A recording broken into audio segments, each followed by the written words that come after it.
বিশ্ববিদ্যালয়ের ক্যাম্পাসে বা রাস্তার ধারে খাবারের প্রেমিকরা সব সময় খুঁজে থাকে নতুন কিছু। আর এবার এক নতুন ফিউশন ডিশ সবার নজর কেড়েছে। ইয়ামি ডোসা এবার নিয়ে এসেছে এমন এক ডিশ যা খাবারের পছন্দকে এক নতুন উচ্চতায় নিয়ে যাবে। পিস্তাশিও কুনাফা ডোসা। দুবাইয়ের ভাইরাল পিস্তাশিও কুনাফার সঙ্গে মিশেছে ভারতীয় ডোসার খাস্তা টেক্সচার, মিষ্টি নুতেলার স্বাদ আর কুনাফা পনিরের একটু লবণাক্ততা।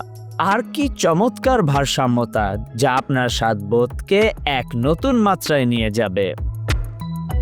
ইয়ামি ডোসার ম্যানেজিং পার্টনার যুগল পারেখ বলেন, পিস্তাশিও কুনাফা বর্তমানে বিশ্বের সবচেয়ে ভাইরাল ডিশগুলোর মধ্যে একটি, আর আমরা চেয়েছি এই দুইটি আইকনিক ফ্লেভার একসঙ্গে মিশিয়ে কিছু নতুন এবং রোমাঞ্চকর উপহার দিতে। এই ফিউশন ডোসা এখন সবার মুখে মুখে। সোশ্যাল মিডিয়ায় মানুষের উচ্ছ্বাস আর ভালোবাসা দেখে ইয়ামি ডোসা অভিভূত। Khondokar Ishtiaq, News Now 24।